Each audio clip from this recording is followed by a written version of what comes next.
Hey, by the way, tonight's game, New York wins that outright. You know he's on top. Million subs, he never gonna flop. Out of Chicago, where the streets don't sleep. Betting on games, making cash real deep. Crystal ball for sports, he knows the lines. He's a sports aficionado, the money he finds. From football to basketball, he's always on point. Predicting winners never disappoints. He's got that hustle, that Chicago vibe. Making moves on the streets, cash on the side. With E, you know it's always a bet. He's the king of the game, never forget.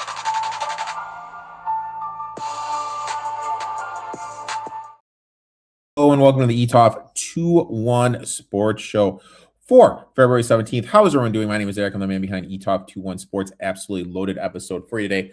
My boy from down south in Texas Tech country, Big 12 country, King Midas Bets is here. Him and I are going to break down our bets for Wednesday's college basketball slate. Plus, Gino will have his horse racing bet of the day. Before you get all that, I'd like to say thank you to the sponsor of the show, ProphetX. Guys, if you're not using ProphetX, go to the App Store, download the app, use promo code ETOFT21. If you're watching on YouTube, a lovely little link to that is in the description. Make sure to click on that. Now, let's shift our attention over to Santa Anita, where we see what Gino's horse racing bet of the day is. The Pick 6 carryover on Friday at Santa Anita. So let's take a look at one of the races in the Pick 6 sequence for our best bet. We're going to go to race number 9, and I'm going to look at the number 1, One Smoking Dude. I mean, this horse has been very good sprinting on the dirt. Eliminate that last race, tried the turf. Look at the last 3 races before that, a couple victories and a runner-up effort. What I like is that there's a horse who can sit close, who can also come from off the pace a little bit and finish. But I think in this race, there's not a lot of early speed. I think he's going to be pretty close to it here early on. One Smoking Dude is 8-1 on the morning line. I actually think that was a high. So if he is anything in the 5-1 range, that's a fair price. And we'll make sure to use him in the Pick 6 and any of those late exotics that you're playing. Tune in each and every week for the best information in sports right here with Erik. Make sure to give my boy Gino a follow at It's Me Gino B. Now let's welcome the man, the myth, the legend, all the way from down south, King Midas Bets to the show. King, how you doing today, my friend? Doing good. Glad to be back. And it's basketball time, my favorite time of year. It's basketball time. Okay, so look, we got a comment about starting late. Yes, we started late because you know why? We're grinding out Vatek here. We're sweating one, guys. Let us sweat. Vatek here's the thing. I just didn't want OT. I just did not want OT. We're getting 8.5 points. No OT. 8.5. Did not want OT. I will say this though. Vatek did have a layup to win it. Could have called the foul, missed the putback.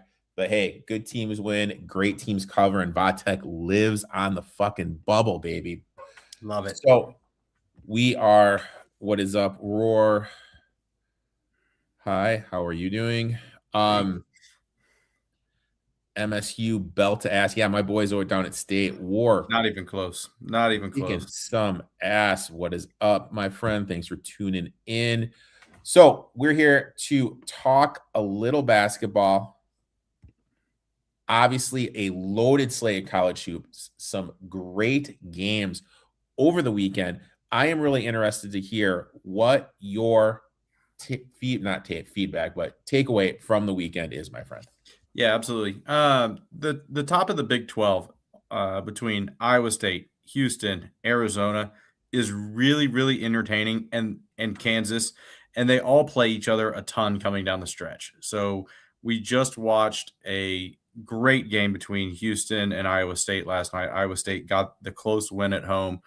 But I got the feeling watching that game, Houston absolutely could have won the game. Yeah. I got the feeling that those two teams playing as well as they were playing could have beat just about every team in the country other than maybe 2 or 3. So I'm just going to really encourage everybody to tune into Big 12 basketball coming down the stretch because it's going to be really, really good. I have a friend who has a future on Arizona to win the league, and it's just a crazy sweat on that. And then One little comment on that. I mean, the Big 12 has been a great basketball conference over the last 10 years or so. I feel like we did see the SEC come up for a little bit. I mean, they had one of the best conferences in the history of the sport, either last year or the year before. And you know how we were seeing football kind of shift away from the SEC more towards the Big Ten? And a lot of people are saying that's because of NIL money. All these big northern schools with a lot of grads in big markets where they make a bunch of money and throw it at NIL makes me wonder if we're seeing the same thing in basketball now. Yeah. Maybe, maybe not. I don't know. But I mean, I kind of feel that with no ma and pa giving stuff under the table at the, you know what I mean? Oh yeah. It's a lot more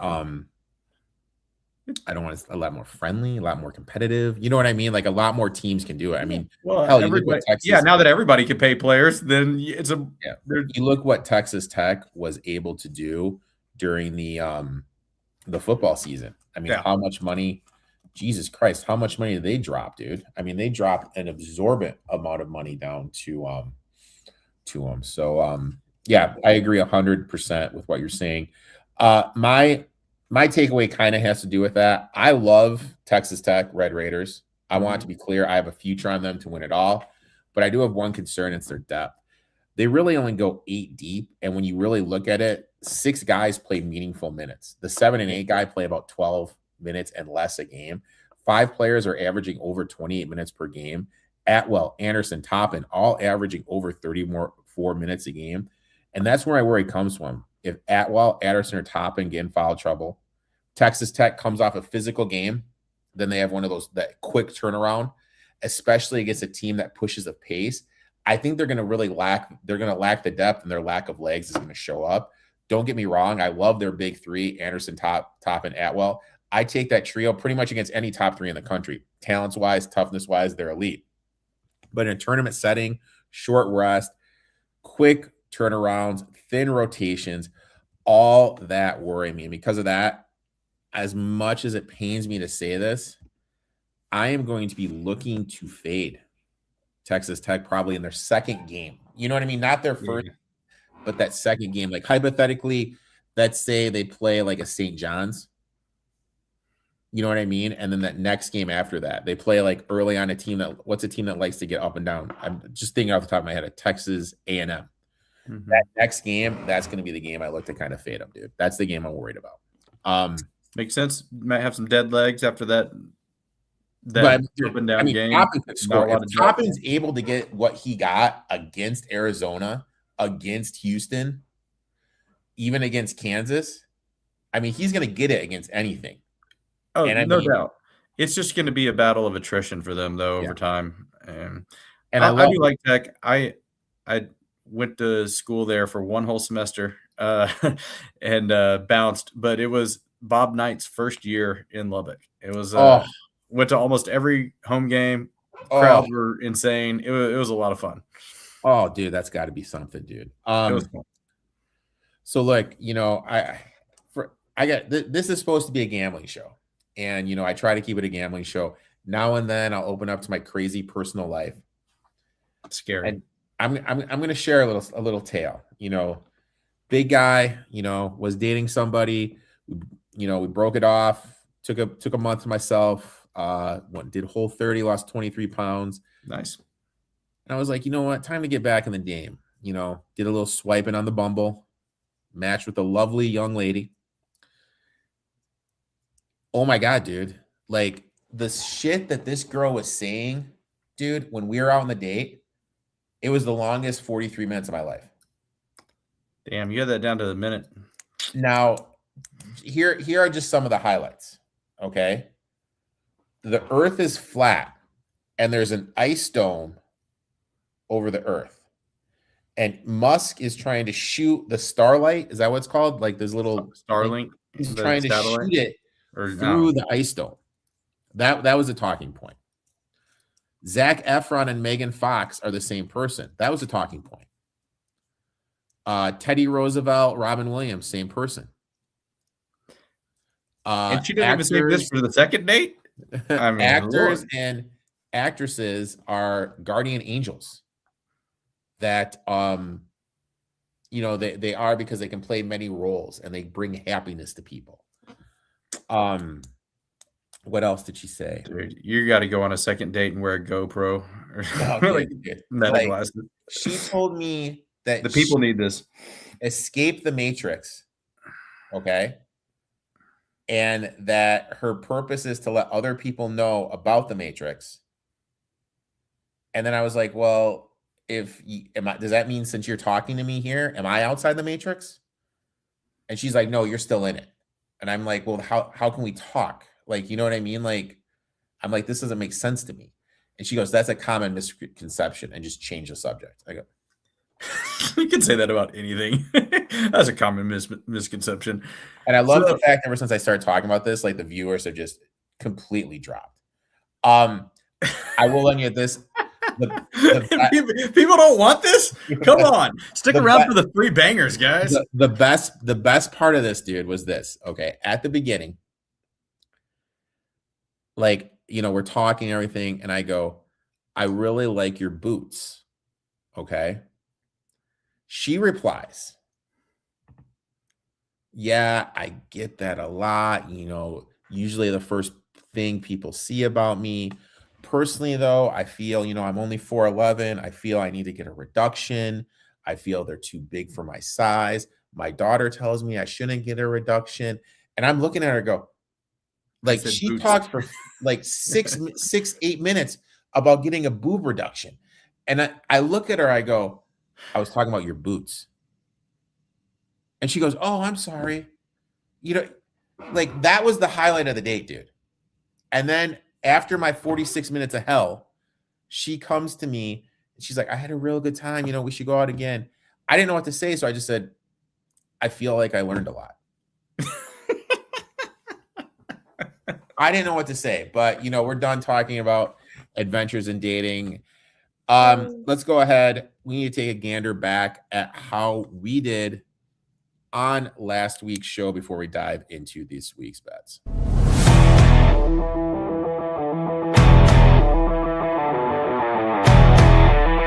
3-3 on the show last week with old Uncle Rico hitting Maryland plus 11.5, Vatech plus 9.5, and Buffalo plus 1.5. Justin lost UTSA plus 11, Vatech and Clemson under 137, and Alabama and Old Miss under 164.5. We were 3-3 on the show last week. Unfortunately, 3-3 gave away a little bit of the juice. Personally, though, I did hit a nice 3-team round robin parlay with those 3 dogs. So you know what? Good day for me. Little in the red for the show, but we're looking to bounce right back, and let's dive right into it. Those watching or listening for the first time, we each have 3 bets. What is your first bet, my friend?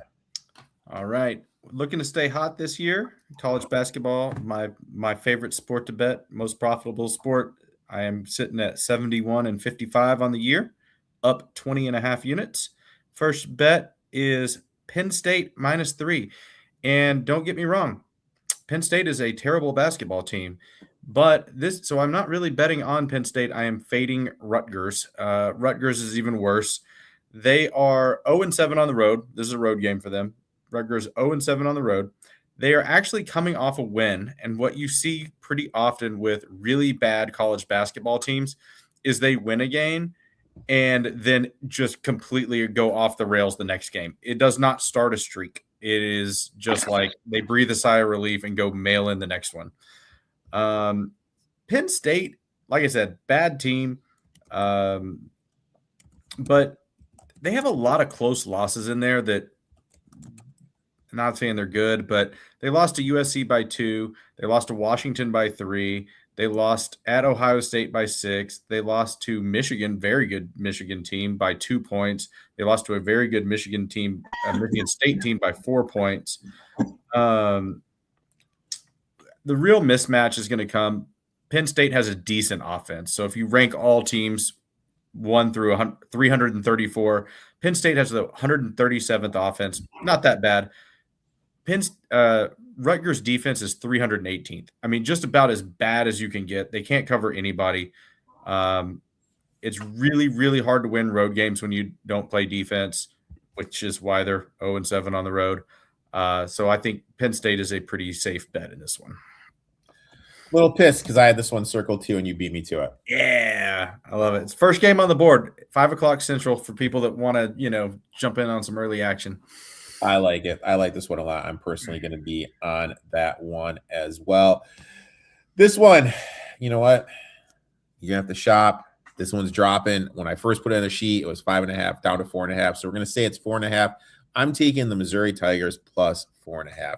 Now, look, I know laying points has been a cash cow in the SEC on the road this season, but I really like the spot to fade Vanderbilt and grab the Missouri Tigers at 4.5.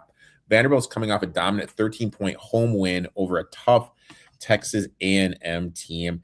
And then they got their rivals in state, the Tennessee Volunteers, on deck this weekend. Classic letdown / look ahead spot, especially traveling midweek. Meanwhile, Missouri is coming off a tough loss to Texas. This is where the matchup really stands out. The biggest weakness for the Commodores all season has been rebounding, and that's exactly where Missouri can hurt them. Per Bartolovic, over the last month, Vanderbilt rates 342nd defensive rebounding, while Missouri ranks 23rd in offensive rebounding. That is a massive gap and something that's going to set up some second chance points for Missouri in a tight game. Yes, Missouri has been inconsistent, but they definitely need a quadrant 1 win to boost their tournament resume. Their current net rating is around mid-60s. Vanderbilt, on the other hand, is comfortably in the tournament field, which adds to the risk of a flatter performance here. Defensively, Vanderbilt has been solid, no question, but over the last 5 games, opponents are shooting just 29% from deep from 3. This screams positive shooting regression, and Missouri is capable of knocking down those shots, especially at home. Speaking of home court, Missouri has been strong in this role against ranked opponents at home. They are 57% against the number with an 8% ROI. Under Gates, they are also 57% ATS with an 8.1% ROI. There is also an injury angle here. Vanderbilt is banged up. Duke Miles dealing with a knee injury. Frankie Collins an undisclosed injury. That really hurts their perimeter depth, which matters against a Missouri team, which is physical and will apply pressure. And finally, the trend comes back. Over the last 3 seasons, Southeastern Conference home dogs getting 5 points or fewer, 65% against the number with a 23.1% ROI. I've got a situational angle, the rebounding advantage, injury concerns, and a strong historical trend. I'm taking the Missouri Tigers here, plus 4.5, my friend. Sprinkle the money line? I know you will. I always sprinkle. I'm pro sprinkler. Next one, my friend. All right, I am going with Clemson minus 3.5. They are at Wake Forest, so backing a road favorite here. Clemson's just a better team than Wake. I mean, obviously, you can see that that's why they're favored in the game. As much as we were saying that defense is often what determines if you can win on the road, and how I was saying Rutgers is 0-7 on the road because their defense is so bad, Clemson actually plays great defense. Mentioned that there was 334 teams in these rankings. Theirs is 33rd. Wake, on the other hand, plays terrible defense. They're 226th. Wake is getting a little bit too much respect here. They've won 2 straight, but if you zoom out on that, they've actually only won 3 of their last 10. They're not a very good team. They have a guard, and I'm going to mispronounce his name probably. It's Calmese or Calmeze. I don't know. I can't pronounce names. Like, me pronouncing like names is awful. When I do my UFC stuff, I just call them by their easiest name, either the first or last. But go ahead. I'm sorry. It's all good. I mean, I'm the first to tell you I bet numbers more than people. But this guy's numbers are pretty good, and he's going to be out tomorrow for Wake. Clemson is coming off back-to-back losses. So we have Wake coming off back-to-back wins, Clemson coming off back-to-back losses. Better team. They're going to come out hungry. Their last game was against Duke. Really kind of hard to fault them for that loss. But overall, sometimes you just got to back the better team. Clemson's the better team. If you're a Ken Pom person, I personally run numbers through Ken Pom just to double check myself, and they're about 30 points ahead of 30 slots ahead of Wake on there. So I am backing the Tigers.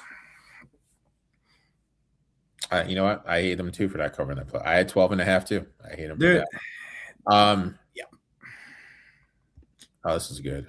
Remember when Rutgers had Bailey and Harper? The good Yeah, and they were still trash, even with like 2 top 5 NBA picks. Top 5 picks.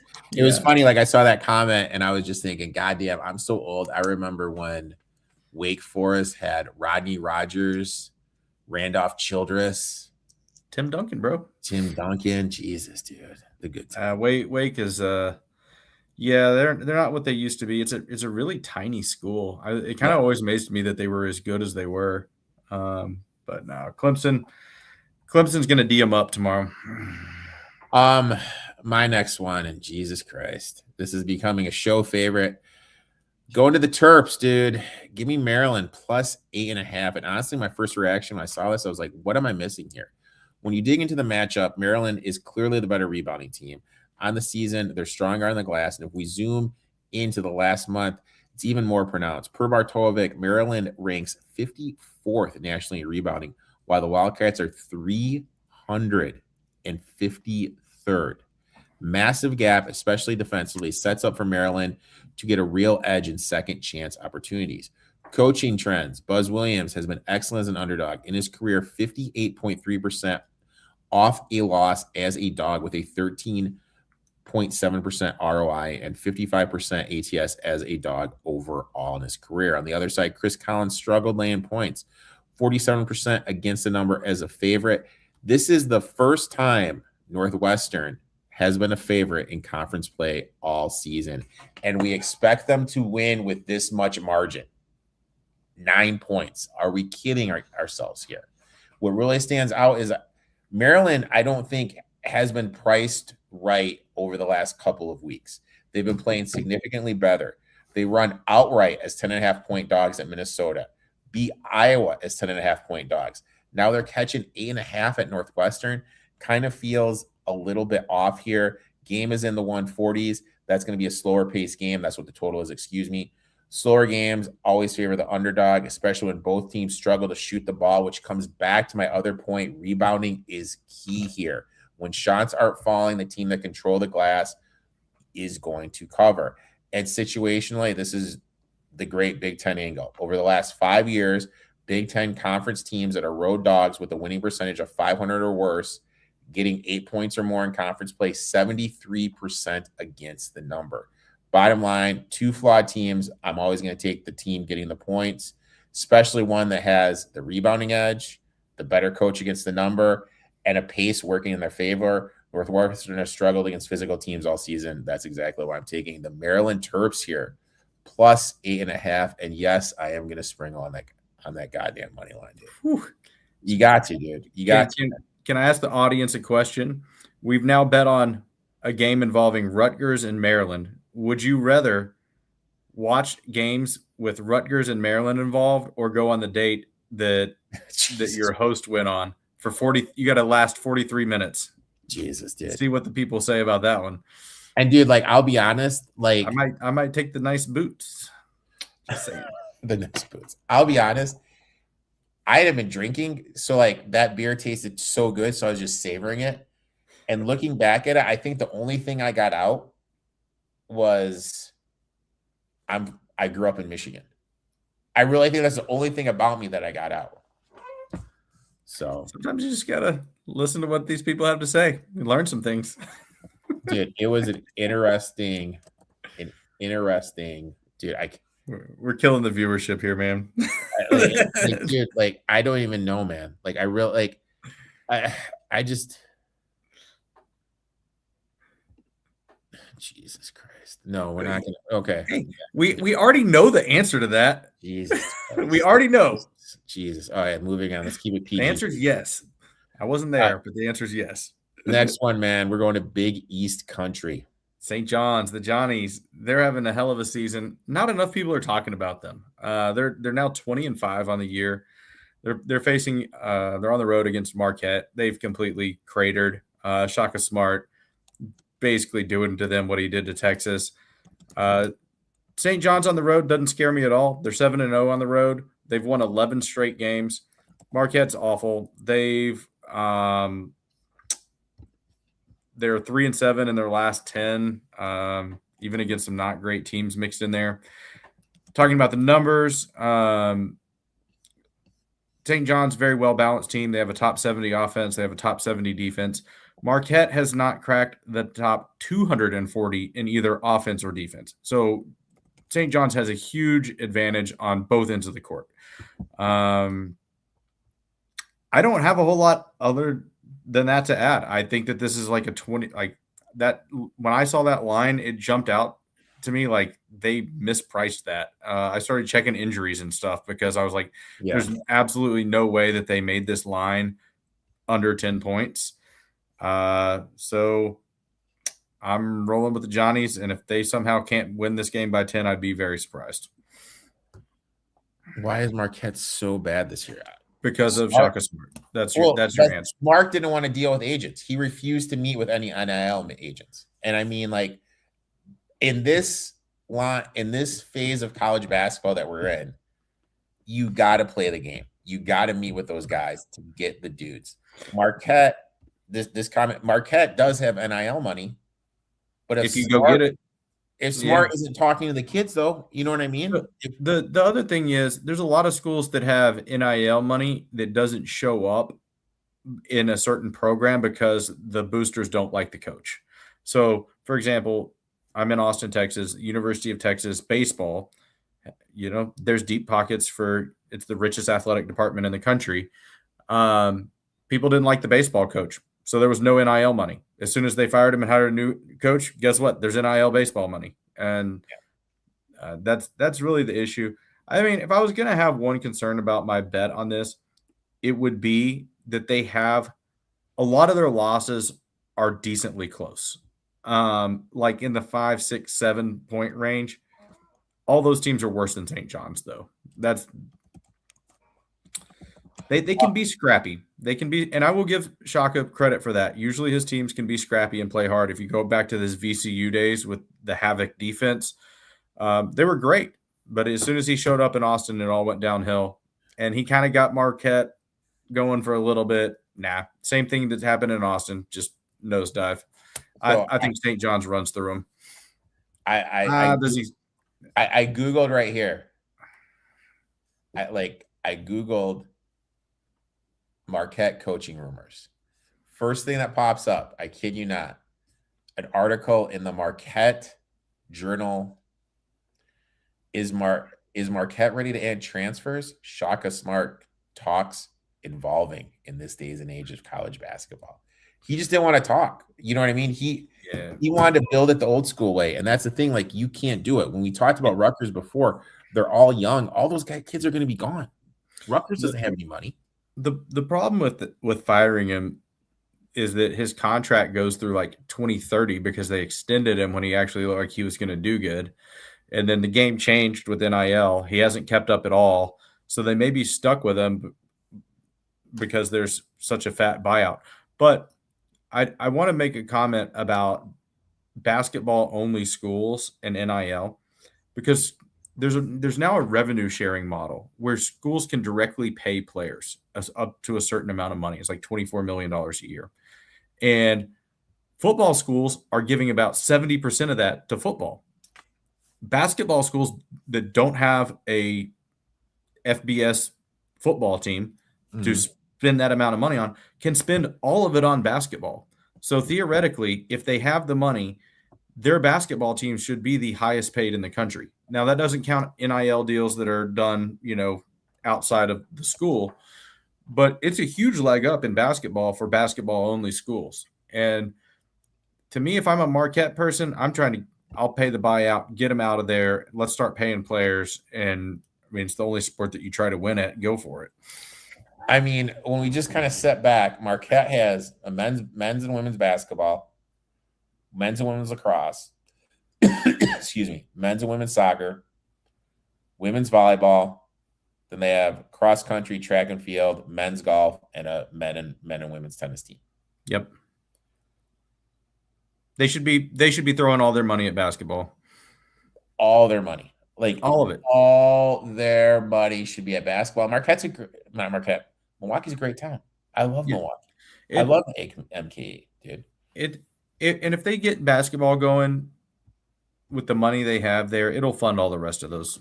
But I mean, you can't be a basketball school that's bad at basketball. And I mean, it's like how many more are you really going to ride it out till 2030 with Shaka?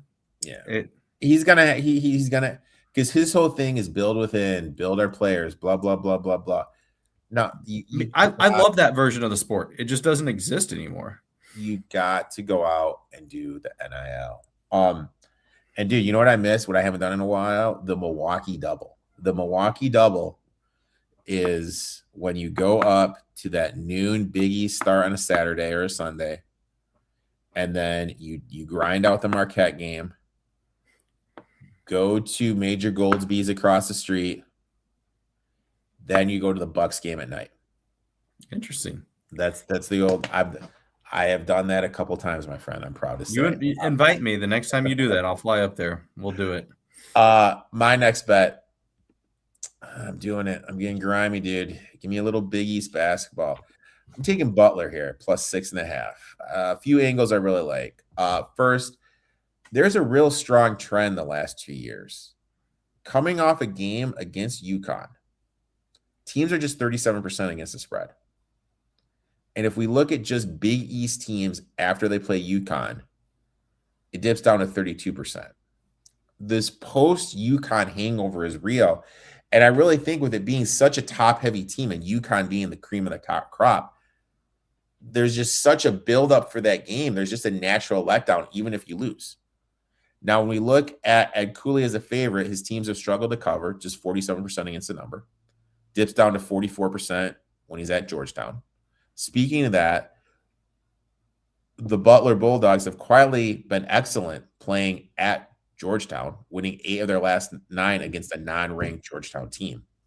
From a matchup standpoint, Butler plays faster, wants to run. They rank 43rd in Temple, 42nd in offensive rebounding on the road, which is key. They can generate some second chance points, get out in transition against the Georgetown defense that is 218th nationally in points allowed per possession, which is god freaking awful. When we look at the numbers, these teams are actually very similar in KenPom, adjusted efficiency, and offensive and defensive metrics. There is a massive talent gap, though. Another big factor, Butler is due for some shooting regression. During the 6-game losing streak, their opponents are shooting 41% from deep. They're only shooting 31%. That gap's not sustainable. They're due for a game where their opponents are going to be struggling. Against this Georgetown team who can't shoot, I think this is the ideal spot. And situation, I love this spot. Butler lost the first meeting at home. Now they come back as a road underdog in the second game. Absolutely love that one. Historically, a profitable angle. Plus, conference teams on a 6-game losing streak that are road dogs getting 6 or more, 55% against the number. Put it all together. Trend spot, matchup edge, regression. I'm grabbing the Butler Bulldogs plus 6.5. They're scrappy bunch. I like it. Just be careful. They may have a guard that's out. He's a game time decision. Just be careful of that. But if you like it anyway, I hate Georgetown personally. Not on a personal level. I just don't like their. I don't want to see them be. I'm not going to ever back them as a 6-point favorite over just about anybody. Them winning with that much margin is tough. And I loved Ed Cooley at Providence. I can't stand Ed Cooley at Georgetown. Yeah, like they're not fun to watch. Speaking of Butler, dude, I did date a girl. I'll tell you off air from Butler, dude. Conspiracy theories? Oh, dude, no, she was a dog trader. Where are you finding this? This is a whole different live show that we need to do. Wednesday nights dating. Wednesday nights dating with Uncle Rico. God. Jeez, dude. So let's just go over the bets one more time. We got Penn State minus 3.5. Missouri plus 4.5, Clemson minus 3.5, Maryland plus 8.5, St. John's minus 9.5, and the Butler Bulldogs plus 6.5. King, I'd like to thank you for taking time out of your day, coming on, talking a little shop. Why don't you tell everyone where they can find you on social media, my friend? At King Midas Bets on Twitter. I run a VIP on there, and actually just picked up a new customer 2 days ago, so I'm still signing people up. Just DM me. Like I said, basketball is off to, hold on, I want to get the record right here. I want to mess it up. 71 and 55 on college basketball, up 20.5 units with one game left today. Hit NC State for 2 units today, UCF for 3 units today, both no sweat winners. Right now, all I'm doing is college basketball until MLB starts. So if you're into college basketball, you want 2, 3, 4, 5 picks a day, send me a DM and we're going to ride together. Down 23. Still at down 23. 23. He's down more pounds than I'm up units. Got a couple more to go. I'd like to thank you for taking time out of your schedule. We're going to be back next week with my boy Mad Max breaking down the college basketball slate. Give that man a follow. Best of luck in your bets. And you know what? We'll talk soon, my friend. See you, brother.